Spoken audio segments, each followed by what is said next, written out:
Welcome to Profit Without Worry, episode number 82. Hey, are you looking for the Marketing Funnel Show? Well, you, my friend, are in the right place. We got a show makeover here, and so we're going to be talking about how marketing funnels and profit without worry go hand in hand, and why you're going to want to stick around as we're just getting started in ways you can create profit without worry for your own business. Hey there, I'm Michelle Evans, and this is the show where coaches, experts, and business owners like us get real about what it takes to create a profitable online business. I can tell you from experience that nonstop hustle plus random acts of marketing do not equal success. So how do we attract a steady flow of clients and sales without all the hustle? This is the Profit Without Worry podcast. Well, hello there, and welcome back to another great week. I am thrilled that you are here today because today is the day, my friend. I've been dying to share my refocused podcast message with you. Yep, we've got a new look and a bigger, more inclusive focus around here. And yes, I'll still be talking about all things marketing funnels. But the truth is that, marketing funnels by themselves are just things, right? We need a broader idea of profit without worry because, spoiler alert, you cannot have profit without worry in your business without a marketing funnel. But there's a lot more to it than that, and we're going to use this podcast to dive into all the goodness around creating profit without worry in your own business.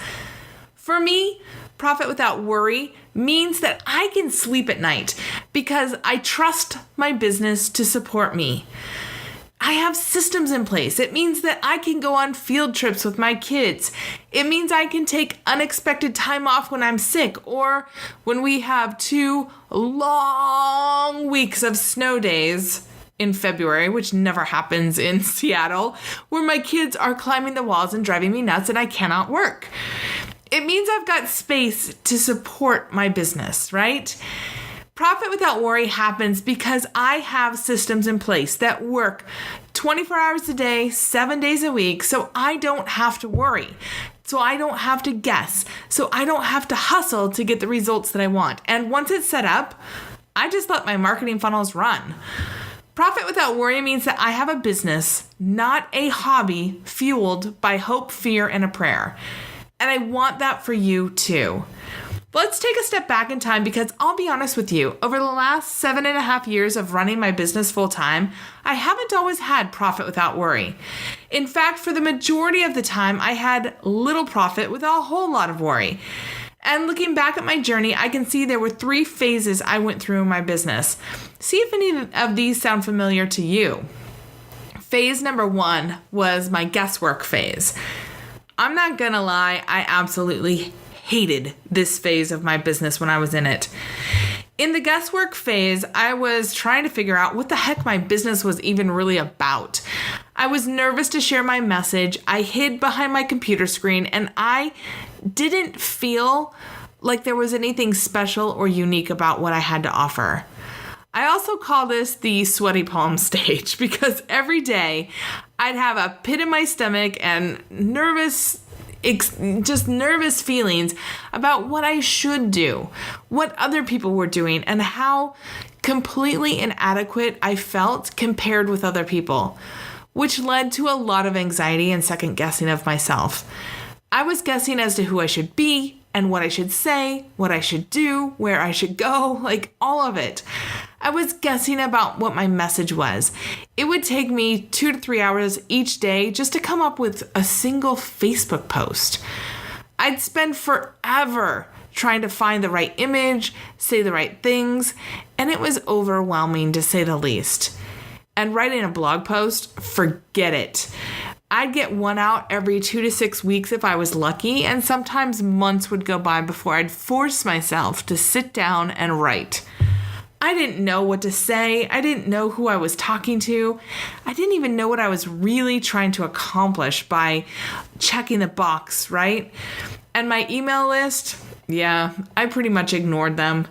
I took a couple of classes in this phase, but they made me feel even more inadequate because they'd start off by asking me to create a customer avatar, which felt really, really, really hard because I wasn't grounded in anything. I didn't have a signature offer. I didn't have a clear focus. I didn't have a clear message. I didn't really know who I wanted to attract. And my results showed it. At this phase of my business, I was pretty much doing consulting and workshops for corporate clients, and I had some coaching clients as well, but I was trying to figure out how to take my years of experience and turn it into a real sustainable business with actual people I wanted to work with. And yes, this phase took a couple of painful years to work through. I needed an offer, I needed buyers, and I needed to prove to myself that I could do this. That was really the biggest piece. If you're stuck here, stick with me on this podcast. I'm going to share stories and insights about things I've done to get out of this stage because, let's be honest, it sucks. It's awful. And there are things that you can do to get out of it a whole lot faster than I did. All right, phase number 2 is the hard work phase. The next phase I went through in my business was really the hard work phase, also known as the random acts of marketing, hustle your buns off phase. I entered this phase after trying to launch an online program and having it flop. Big time flop. I couldn't even give it away for free to people flop. Actually, I felt like I had only 2 choices at this phase.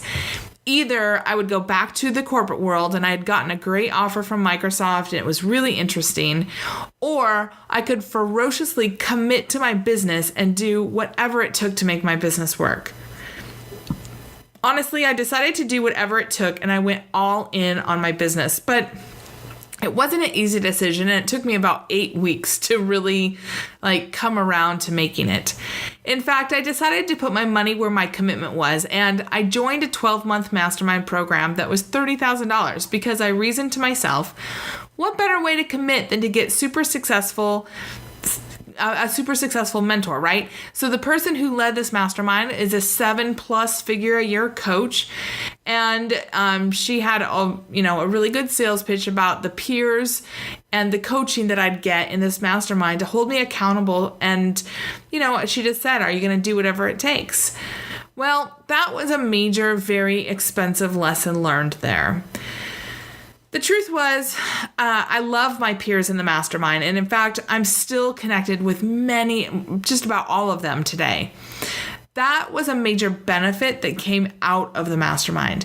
Many of those peers gave me tough feedback and challenged me to see my own value in a way that I never could have done on my own. But the coach who led the mastermind was a bad fit with me. She was and still is all about the hustle 24/7 to build your business. At the time, this person had 0 children and had fully committed herself to her business for years. She lived and breathed her business. And when I say fully commit, I mean traveling 3.5 weeks a month, working around the clock, and paying $50,000, $60,000, $100,000 to get up on big stages and into events where she would sell from the stage, and she would, basically just use her big personality and persuasive skills to sell as much as she possibly could. And she wanted everyone to know her name and to see her as uber successful. And that's the model she wanted all of us to follow because, it worked for her. And look, hard work and hustle plus big investments to buy your way onto stages and events was her only advice to growing a business. And you know what? I tried that approach. I went to over 50 events in a 9-month period of time. When I say hard work phase, that's hard work, especially when you got 3 kids and a lot of logistics to deal with. I got myself onto big stages, I got featured in events, and I had my own trade show booth and was a featured speaker on, podcasts and, different events that were held online. And I got a lot of exposure with all this hard work and hustle, but the bottom line, you know what it did for my business? It cost me time with my family. It cost me a lot of money. It cost me my health and my sleep. And it didn't actually bring in any new business. I mean, thankfully, I had clients at this time because this was a very expensive and difficult period of time for me. Because all that activity, all those random acts of marketing, they weren't leading anyone anywhere. It was just about making a name for myself, not about serving and connecting with my audience, because I was following my coach's methods or her guidance. And I'm going to be honest, like if you put the two of us in a room, I'm not sure that we could be more opposite in terms of personality type. I am not a person who's going to get up on a big stage and sell $1 million worth of stuff in 90 minutes. At least at this point, that's just not how I operate. It's not how I show up best in the world. It just doesn't work as well for me. So one day, about 9 months into that mastermind, I woke up in a hotel room in the middle of the night with an absolute panic attack. Now, I don't know if you've ever had a panic attack, but they are really overwhelming. I don't have them very often. In fact, I can only think of maybe 3 times when I had one. But that night, when I woke up with a panic attack, I was like, oh, this has to stop. The day before, or probably just hours before, I'd made my at least 1,000th sales call to someone that I'd met at one of these events. So my mentor had us go to these events, sell from the stage, sell from our trade show booth, get as many business cards as we could, and just start calling people. And so I would call people from these events, and I would be on the phone calling people for hours every day. And I had about my 1,000th sales call in that 9-month period of time with somebody that I'd met at one of those events, and I'd gotten my at least 1,000th no. And it was really, I don't want to say depressing, but I was just like, how many times do I have to have this? How many times do I have to stub my toe over and over before I decide to take a different path, right? People had no idea why they'd want to work with me. So I'd meet them at these events. They'd hear me up on the stage. They'd give me their business card. And by the time I got them on the phone after the event, all that excitement had worn off, and they had kind of forgotten who I was, because I might have been one of, 10, 15, 20 different speakers. And they were like, remind me again who you were. What is it that you do? Why would I want to work with you? And I felt really lost and confused after putting in so much effort to get out to all these events.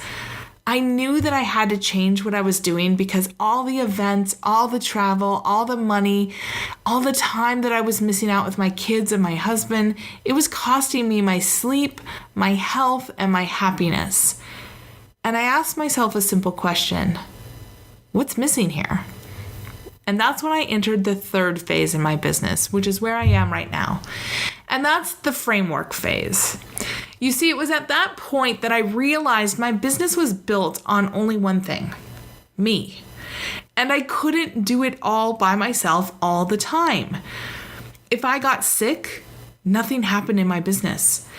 If I got stuck in an airport, nothing happened in my business. If I couldn't attend an event, no new leads were generated for my business. If I couldn't make follow-up sales calls, nothing got sold for my business. If I couldn't convince someone to buy from me right away, I had nothing else to offer. So when I woke up with my panic attack in the middle of the night, I knew what was missing. I needed a framework that would work without me. I couldn't have every single aspect of my business fall on me. I needed a framework that would connect with my audience consistently and automatically, but not mechanically. I needed a way to create a system that still felt personal and like me. I needed a framework to attract the right people who would become buyers. And I needed a framework to help my new connections, so people who, downloaded a freebie or met me at an event or whatever, to help them understand what it was that I could actually do for them. And not in a salesy way, but in a way through storytelling and through example sharing and that kind of stuff. I needed a framework to help me understand what worked and what didn't work in my business so I could stop guessing and get focused and stop all the random acts of marketing that I was doing, where I was just literally like a crazy person doing all the things. Every random act of marketing I was out there trying to do. It was at this aha moment that got me on the path to really turning around my business and removing the stress and increasing my profitability and getting the right kind of clients in front of me so that we could work together really well. When I got focused on a framework, which is a marketing funnel, I was able to take my marketing from this hustle, 24 hours a day, 7 days a week, with all these crazy random acts of marketing, to profit without worry. In fact, within 3 weeks of rolling out my marketing funnel, I sold out all of my one-on-one client offerings to 12 new clients. Like, I onboarded 12 new clients and I was like, whoa, Nellie, I can't take on any more at this moment. So I had a waiting list, and I had great insights into what else I could offer my clients, because people would ask me questions and say, well, I don't want to work with you on this aspect, but do you ever think about any of these other things? So I had this great list of things that people actually wanted to buy from me. That is why I'm so passionate about marketing funnels.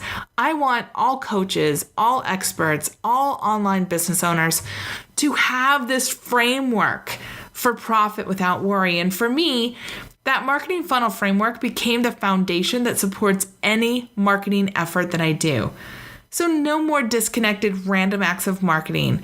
Now everything follows a system and a framework for success. By creating a marketing funnel framework, I am better able to serve my audience because I'm clear on the problem they have and my process to help them. I've created a proven path for myself to help clients get the results that they want, and that helps them decide if I'm the person that they want to work with or not. Because, not everybody who opts in immediately buys from me. Some of them are like, hey, this is great, but, not right now, right? I share that story with you because A, it's true. Like, I'm trying to be more and more transparent about my journey in this business, because for a long time, I thought there was something wrong with me. I thought that this was easy for everybody. But the more people I work with, the more I realize that while my story may not be exactly your story, you probably have some aspects of the guesswork and the hard work, and hopefully you're moving towards a framework. And B, I talk with hundreds of people a year who are on a similar path, right? In fact, anyone I speak with who is frustrated that their marketing is not working, it is always because they don't have a marketing funnel framework that works as the profit engine behind what they want to offer. They're usually either stuck in the guesswork or the hard work phases of their business. And it's not until they sit down, get clear, and create a marketing funnel framework for their business that everything starts coming together. And it doesn't have to take forever, and it doesn't have to be overly complicated. In fact, my first funnel was so simple and pretty like I didn't hire anybody to help me write. I didn't hire any graphics people, nothing. I just did it with what I had because I needed to make this work. And so it can be really simple too. So what about you? Do you have a deep desire to create a framework for your business that feels connected and personalized for your audience? That marketing funnel that attracts the right people? Are you looking for a system to take random acts of marketing and really help you turn them into a way to engage and attract your buying audience so that you're not out there just doing things? Then I'm going to invite you to hop on over to take the marketing funnel quiz. You can find it at michellelevans.com/quiz, and I'll link to it from today's show notes at profitwithoutworry.com/episode-82. All right, as you were listening to this, did you think of someone who could use these insights about creating their first marketing funnel? If you can think of someone who could use this, would you do both of us a big favor and share this episode with them? It's easy to do from whatever podcasting app you're listening to, or you can just share the URL for today's show at profitwithoutworry.com/episode-82, and your friend can listen right there on their computer or phone. All right, have an amazing week, and I'll see you back here next week, same time, same place, on another great episode of Profit Without Worry. See you then.